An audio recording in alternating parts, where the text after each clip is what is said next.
আগামী 24 ঘন্টায় সারা দেশে রাত ও দিনের তাপমাত্রা 2 ডিগ্রি পর্যন্ত বৃদ্ধি পেতে পারে বলে জানিয়েছে বাংলাদেশ আবহাওয়া অধিদপ্তর। তাপমাত্রা বাড়লেও এই সময় রংপুর, সিলেট, ময়মনসিংহ ও উত্তরাঞ্চলে গুড়ি গুড়ি বৃষ্টি হতে পারে বলে জানিয়েছে সংস্থাটি।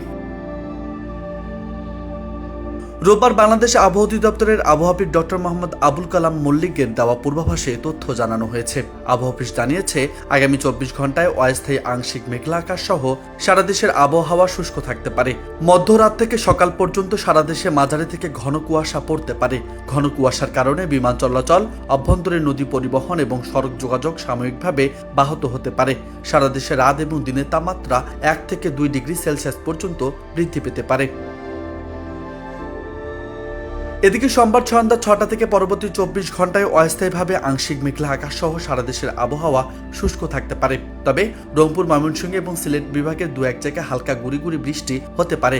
মধ্যরাত থেকে সকাল পর্যন্ত সারা দেশে মাঝারি থেকে ঘন কুয়াশা পড়তে পারে। ঘন কুয়াশার কারণে বিমান চলাচল, অভ্যন্তরীণ নদী পরিবহন এবং সড়ক যোগাযোগ সাময়িকভাবে ব্যাহত হতে পারে। সারা দেশে রাত এবং দিনের তাপমাত্রা এদিন প্রায় অপরিবর্তিত থাকতে পারে। একইভাবে মঙ্গলবার সন্ধ্যা 6টা থেকে পরবর্তী 24 ঘন্টায় দেশের উত্তরাঞ্চলে হালকা গুড়ি গুড়ি বৃষ্টি হতে পারে। এছাড়া আগামী 5 দিনে রাত এবং দিনের তাপমাত্রা আরও হ্রাস পেতে পারে বলে জানানো হয়েছে। নিউজ টেক্সট, বার্তা 24।